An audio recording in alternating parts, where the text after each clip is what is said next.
Praise the Lord, hallelujah. आप सबको प्रभु यीशु मसीह के नाम पे लॉर्ड्स हाउस चैनल के द्वारा स्वागत करता हूँ। यूसुफ क्या किया यीशु मसीह के जन्म के आने में? यूसुफ का तो मरियम से शादी नहीं हुआ, लेकिन यूसुफ का काम क्या है इधर?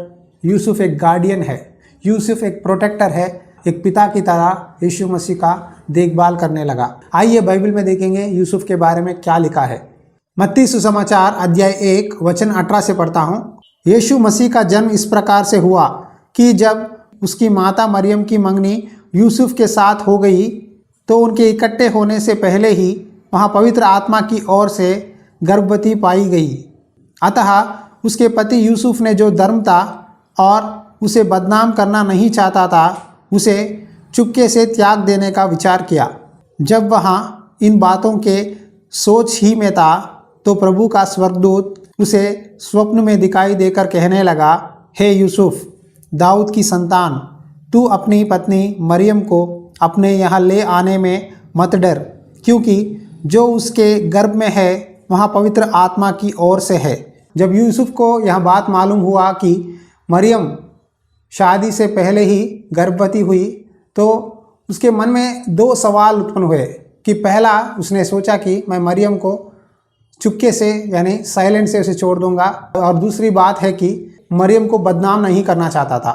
यहूदियों के ट्रेडिशन के अनुसार जब एक स्त्री शादी से पहले गर्भवती हो जाएगी तो उसे पत्थर से लेकर मार देंगे, लेकिन यूसुफ को ऐसा करना नहीं चाहता था। वो एक धार्मिक व्यक्ति था, वो परमेश्वर का भय मानता था। इसीलिए उसने सोचा कि मैं मरियम को चुपचाप से छोड़ दूंगा, मैं उसको बदनाम नहीं करूंगा, लेकिन परमेश्वर मेरा न्याय करेगा। इस तरह बहुत विचारों से उस रात सोचते हुए सो गया। अचानक से यूसुफ को एक स्वप्न आया।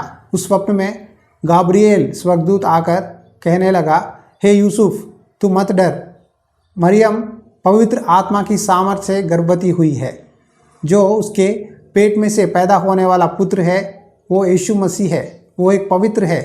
तुम मरियम को अपनी पत्नी की तरह ले लेना, उसे छोड़ना मत, वो उसे तुम्हारे साथ रखना, उसकी भलाई देखना, उसकी रक्षा करना। जब तक यीशु मसीह का जन्म हो जाए तब तक तुम मरियम के साथ रहना और उसकी देखभाल करना।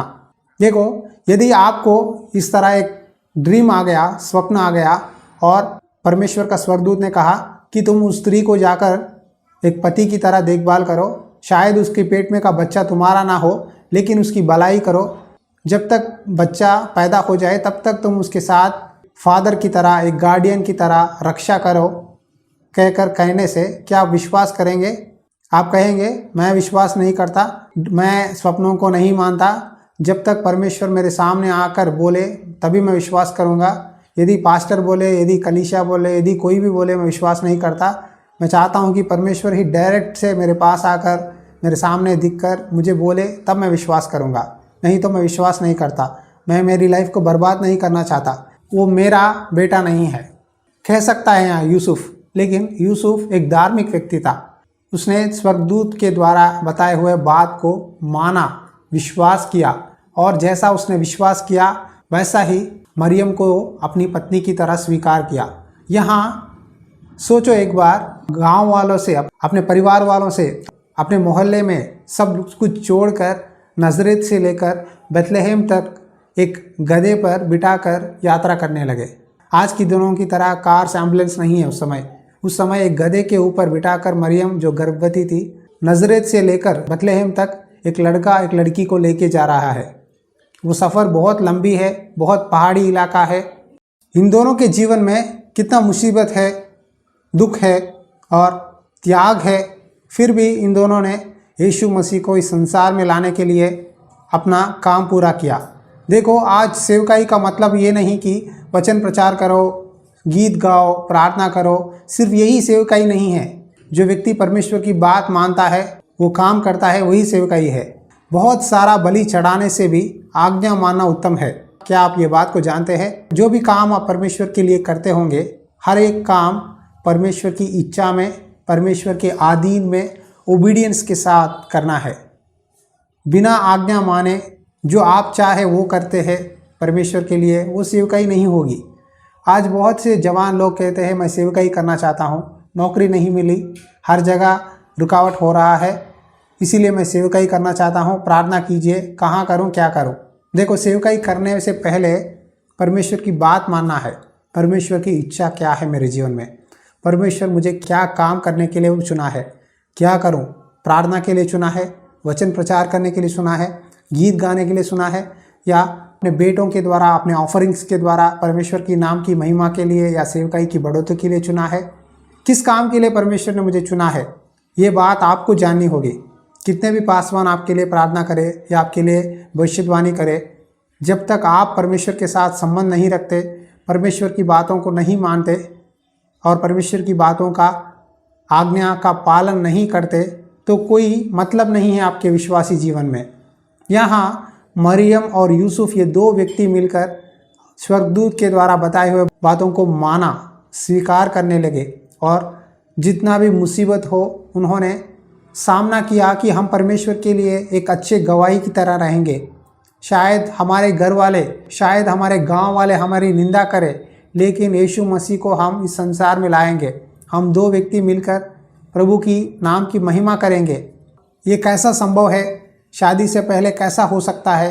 तो परमेश्वर अपने पवित्र आत्मा के द्वारा इस काम को पूरा किया है। परमेश्वर हमारे साथ रहेगा। हालेलुया। मैं विश्वास करता हूँ कि आपको इस संदेश के द्वारा यूसुफ और मरियम के त्याग और उनका समर्पण के बारे में, जीवनी के बारे में जाना है। इस समय एक छोटी सी प्रार्थना करेंगे। आपकी जो भी समस्या हो, प्रार्थना कीजिए।